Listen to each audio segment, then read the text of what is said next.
Okay, in this video we're going to talk about the concepts of oxidation and reduction, especially with regards to organic chemistry and carbon-based molecules. But before we talk about oxidation, reduction, and organic, let's remind ourselves about these concepts as the way you learn them in introductory chemistry.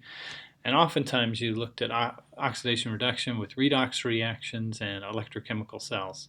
So if we look at this reaction here, it's a pretty straightforward redox reaction. Copper 2 plus is becoming neutral copper. Neutral zinc is becoming zinc 2 plus.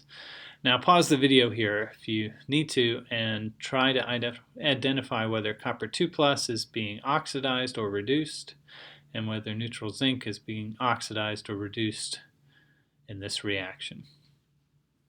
Hopefully you are able to identify that copper 2 plus must be gaining electrons in order to become neutral. A gaining electrons is a reduction. So copper 2 plus is being reduced to copper neutral. Zinc is being oxidized to zinc 2 plus. The way I remember these is with that mnemonic, right? The loss of electrons is oxidation, and the gain of electrons is a reduction. Leo goes Gur. Copper is gaining electrons, it's being reduced. Zinc is losing electrons, it's being oxidized. Now that we've got that concept down, let's think about it with regards to organic chemistry. In organic, we're focusing on the carbon chain, okay, and whether the carbon backbone of a molecule is gaining electron density or losing electron density. So let's think of a simple reaction here where our pentane molecule has turned into an alcohol. Okay. Now, do you think this is an oxidation reaction or a reduction reaction? In order to answer that, sort of theoretically, we need to think about whether the electron density of the carbon chain is being increased or decreased as it becomes an alcohol. Now, we know that oxygen is more electronegative than carbon, and so by generating this alcohol group, we've generated a polar bond where the oxygen has a partial positive charge and the alpha carbon here has a the oxygen has a partial negative charge and the alpha carbon has a partial positive charge. Now if you can just identify that, you can see what has happened to this carbon chain. It's become more positive. So has it lost electron density or gained electron density? If it's become more positive, then it must have lost electron density, and therefore this is an oxidation reaction. This makes sense, right? In order for an alkane to turn into an alcohol, we have to add oxygen to it, and so it must be oxidized, right? Oxygen is a great oxidizing agent, and it oxidizes that alkane to an alcohol here.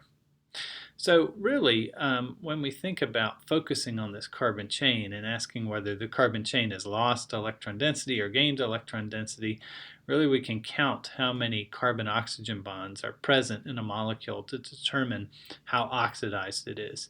And when we think about the different functional groups that are present in organic chemistry, we can sort of rank them from, least oxidized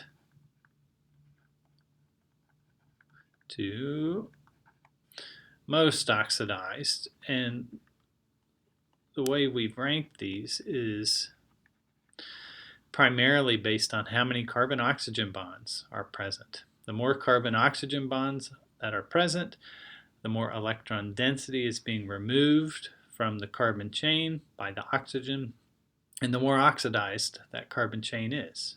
Right? So here's alcohol. We have one carbon-oxygen bond. Aldehyde has two carbon-oxygen bonds. Ketone is got two carbon-oxygen bonds also, but it's generally more oxidized than an aldehyde.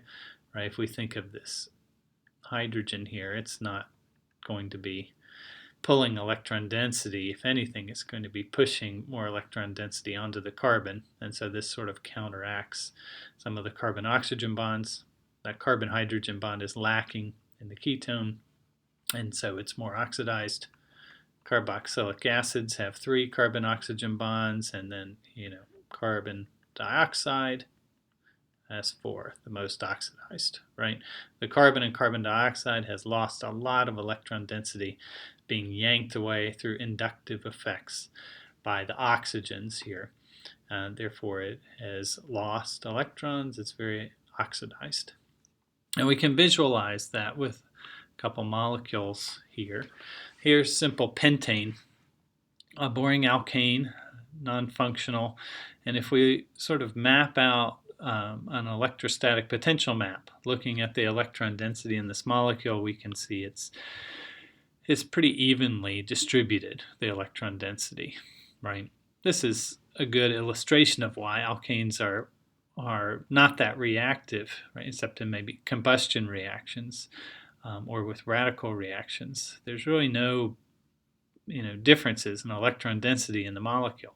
It doesn't have any obvious nucleophiles or electrophiles, and is pretty non-reactive. Now let's take this pentane and oxidize it to pentanol. We've got our alcohol group here. We've generated a polar covalent bond where the electron density it should be higher on that oxygen. And so if we map out the electrostatic potential map, we can see that we do have higher electron density on the oxygen, as indicated by the blue color. And the carbon chain has lost some electron density because of this light blue here. This also could make this a more reactive molecule. We've got electrophiles and nucleophiles present in here. So this is more oxidized than regular pentane because of this polar covalent bond that's removing electron density from the carbon chain and distributing it more on the oxygen of the alcohol.